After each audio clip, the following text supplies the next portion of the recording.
Bueno chicos, es tiempo de otro video más hecho por mi secretario de Star Wars Dark Emeritus. Antes se llamaba Alex, en el cual nos dará una especie de retro reseña de la serie de Obi-Wan Kenobi. Así que sin más preámbulos, comencemos. Y bueno chicos, con la serie de Ahsoka habiendo terminado y Filoni dándonos fanservice cada semana, se me ocurrió la idea de analizar la serie de Star Wars de Clone Wars, Rebels, Mandalorian, Andor, y como quiero empezar fuerte voy a hablar de una serie polémica, Kenobi. Así que sin más preámbulos comencemos, que esto va a ser largo y Jerry ya tiene la costumbre de dividir todo en dos partes. Sí Alex, sabes que lo hago por dinero. Pero bueno, cuando los rumores de un spin-off de Obi-Wan comenzaron a girar, los fans pudimos gritar más de emoción. Una película solo para uno de los personajes más queridos de toda la saga, el mítico Obi-Wan Kenobi. Ya habíamos visto mucho de él en otros medios aparte de las películas, cómics que nos contaban cómo entrenaba a Anakin, novelas de él como Padawan e incluso novelas que nos contaban su exilio después del alzamiento del Imperio. Sin lugar a dudas todos sabíamos que había material de donde sacar contenido, pero después Solo fracasó como yo fracasé con Nelly y bueno, a Solo le fue incluso peor. Las ideas para los spin-offs se fueron enfriando y dejadas de lado mientras las trilogías de secuela avanzaban. Pasaron un par de años y con el éxito masivo que tuvo el experimento del Mandalorian, la directiva de Lucasfilm reconsideró muchas ideas desechadas y entonces se dio luz verde. Íbamos a tener un spin-off de Kenobi, pero no como película como muchos pensábamos, sino como serie. Bajo ese concepto era el mejor formato, episodios de 1 hora a lo largo de una temporada de unos 6 u 8 episodios. Era como tener una trilogía para desarrollar la historia. Ewan McGregor confirmaba su regreso y todos los fans estaban abiertos a darle una oportunidad más a Disney. Pero las dudas y desconfianzas llegaron cuando vimos que parte de la historia iba a contar su exilio. No puedo mentir cuando digo que sus años en Tatooine fueron complicados de contar. No me malentiendan, hay muchas cosas que sucedieron en esos años, muchas muy buenas y con reflexiones muy poderosas de la fe de Kenobi, su duelo, cómo fue superar su fracaso y el haberlo perdido todo, su misión de proteger a Luke a toda costa y su reacción al enterarse de que Vader vivía. Todas esas historias son buenas, pero ya había novelas que lo hablaban y no eran material suficiente para una serie, o al menos no como Disney la quería hacer. Opciones había, pudieron hacer una historia de él y sus campañas en las guerras clon. Ya sé que para eso existe la serie animada, pero su visión hubiera sido genial para verla enfocada solo en él. Pudieron contar sus años como Padawan al lado de Qui-Gon Jinn y cómo fue su relación de maestro-aprendiz, o sobre esa línea contar la historia de cómo tuvo que proteger a la duquesa Satine y cómo se enamoraron de jóvenes. Tenían material de sobra, acción, romance y mandaloriano. Sin embargo, a pesar de la decisión arriesgada, les di el beneficio de la duda. La serie siguió su curso y todos los fans tenían las expectativas más altas que la tasa de interés de un banco. Pero entonces las tramas filtradas llegaron y nos dijeron que Obi-Wan iba a salir del exilio para rescatar a Leia.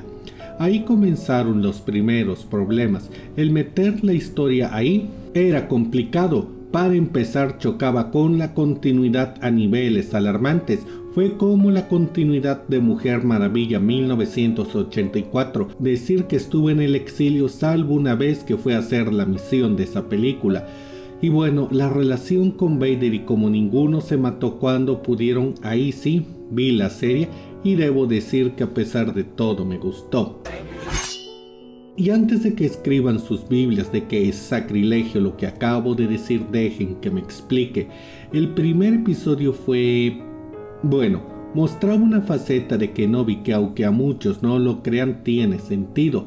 Recapitulando, primero perdió a su maestro, su mentor y su mejor amigo, y este en su lecho de muerte le pidió que entrenara y guiara a Anakin, que lo llevara por el buen camino. vio a cientos de sus amigos morir por ir a rescatarlo y después perdió a muchos más por luchar en una guerra en la que no debía luchar.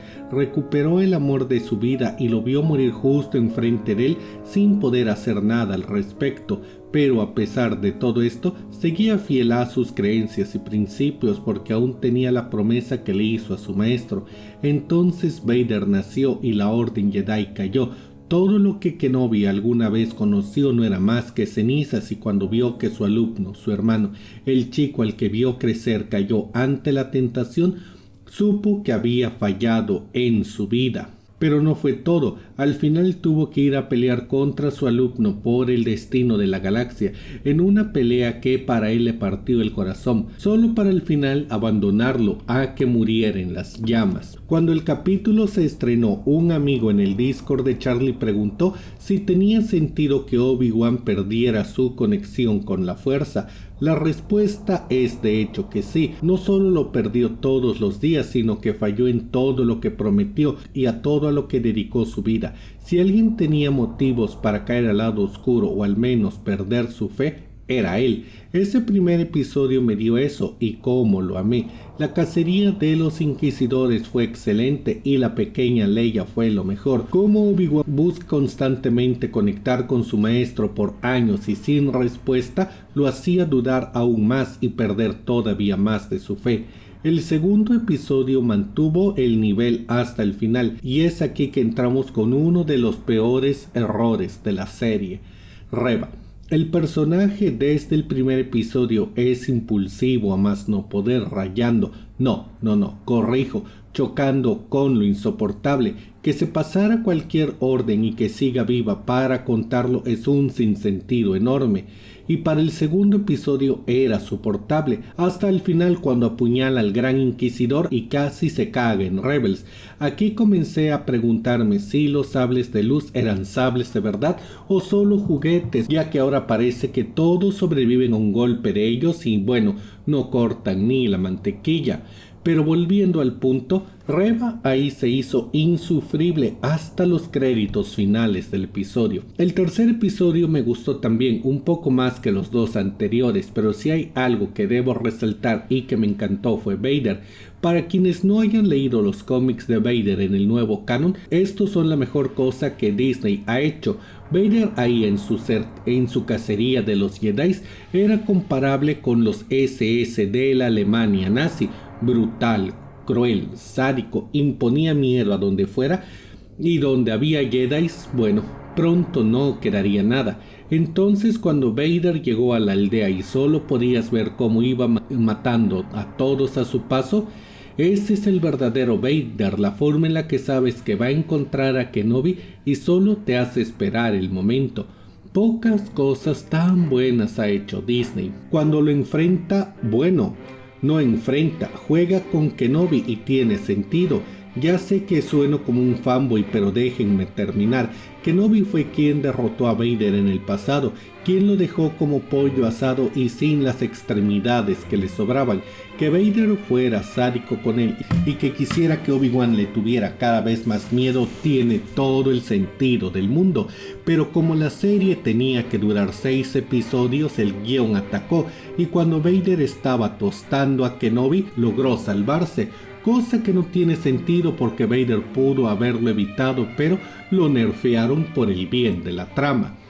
El siguiente episodio también trajo cosas muy buenas, pero con sus momentos WTF que lo mancharon. Los episodios a la base de los inquisidores fue buena, y quienes me digan que fue muy fácil, les recuerdo que Kenobi había entrenado y escapado de la Citadela, una prisión que es básicamente SAO para los Jedi. Sus puntos en contra fueron cosas como que de nuevo parece que los sables no tienen el poder que deberían. Esas cosas cortan metal como si no estuviera ahí, pero apenas si pueden penetrar las armaduras. También está la conveniencia de que Vader nunca vio a Leia y salieron en una pieza de la misión. Pero si hay algo que odié del episodio fue, ¿adivinen? Exacto. Reva, les estoy diciendo que Vader asesinaba inquisidores por siquiera pensar en traicionarlo, y Reva trata de actuar a sus espaldas con Leia. Yo esperaba, no. Yo deseaba ya en este punto que Vader la desmenuzara como un queso Oaxaca, pero no. Reva se salva por una táctica ingeniosa, lo reconozco, pero aún así la paciencia que le tuvo Vader no se la demostró ni a su esposa embarazada. A estas alturas la serie presentaba cosas muy buenas y el arco de Kenobi de cómo se levantaba de su fracaso y tenía que recordar quién fue alguna vez me gustó mucho. La pequeña Leia era agradable y todo, pero eran pequeños errores los que me hicieron un poco extraña la experiencia a este punto. El quinto episodio fue agridulce. Empezamos con Vader persiguiéndolos y en vez de que Vader, quien quería matar a Kenobi él mismo, fuera a cazarlo, va Reva. Aquí tenemos un flashback que de verdad queda bastante bien. Quizás Hayden Christensen se ve muy viejo para este momento y era de esas cosas en las que el CGI no hubiera estado mal, pero no me quejo. Sin embargo, a la vez que vemos en la serie nos cuentan también la historia de Reva, pero bueno, ahorita regresamos con ella. La relación en que Vader es ahora quien controla la situación en contra de Kenobi es buena, y con los flashbacks nos dan un recordatorio de por qué Kenobi fue su maestro, como la arrogancia de Vader y su sed de probarse que era mejor siempre lo llevaron a la derrota, y que después de años Kenobi aún le dé lecciones a su antiguo alumno. Yo amé eso. Pero volviendo con el ser más insoportable, paréntesis, Alex no es el ser más insoportable, no después de cómo hablas de Nelly. Pero bueno, regresando al guión, la historia de Reva tiene sentido, su deseo de venganza en contra de Vader está bien, pero cuando uno espera que ella deje de ser impulsiva o que al menos use un poquito el sentido común, Obi-Wan la manipula para darle tiempo de escapar. Vader se da cuenta y Reva, en su inmensa sabiduría, que evidentemente es poca, decide pelear contra él. Debo decirles que la escena la disfruté más que las fotos de la Bruja Escarlata desnuda. Chicos, otro paréntesis, creo que ya saben quién es la Bruja Escarlata, ¿verdad? Pero bueno, la pelea no la disfruté por la acción ni por nada de eso, sino porque Reva fue la perra de Vader en toda la pelea. Ella estaba luchando con toda su ira y Vader, quien había jalado a la tierra una nave entera.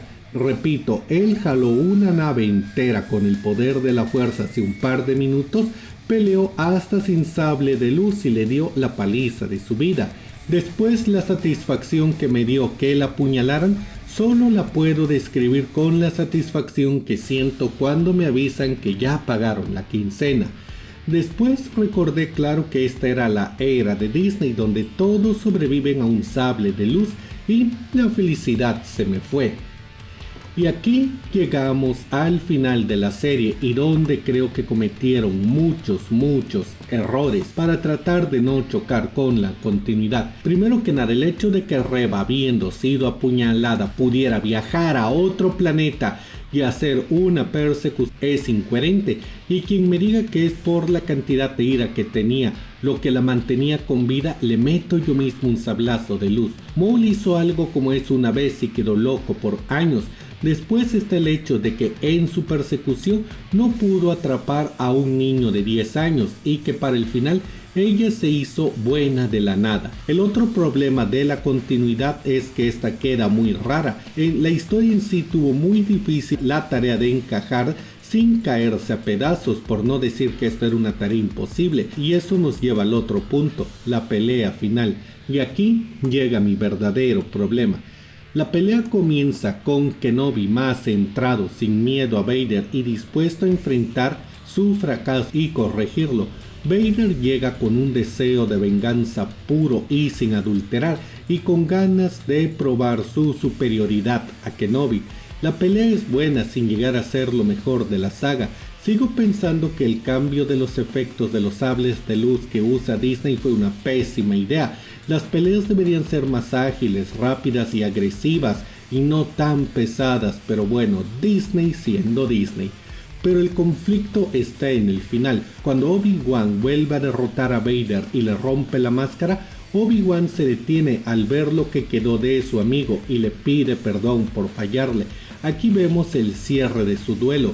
Pide perdón por su fracaso y Anakin le dice que nunca le falló y que fue él, Vader, quien mató a Anakin, ya que Anakin era débil y matarlo era un mérito para purgarse de esa debilidad.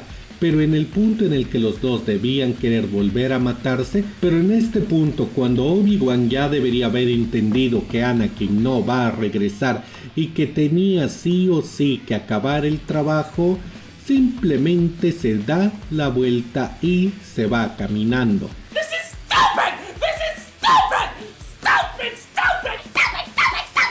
En teoría, si la serie fuera lógica, Obi-Wan acabaría con todo en ese momento, ya no queda nada de su antiguo amigo y Vader era demasiado peligroso para estar vivo, pero como esto no puede chocar tanto con el canon ya que hay que respetar una nueva esperanza, vamos a terminar todo de la forma más anticlimática posible, con Obi-Wan yéndose porque aparentemente le dio diarrea de la nada. Y luego Vader, estando derrotado pero en una pieza, ve que Obi-Wan se va y en vez de simplemente atacarlo a traición o terminar el trabajo, cosa que podría hacer porque de hecho estaba solo con el casco roto pero sin estar realmente lastimado, no, deja que Obi-Wan se vaya.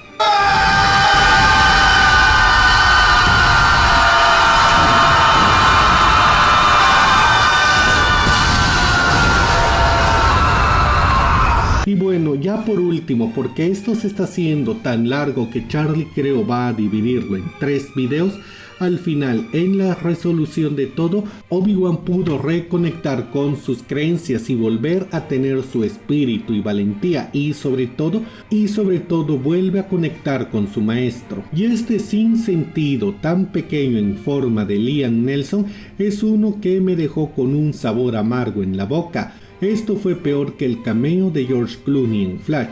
Explico por qué.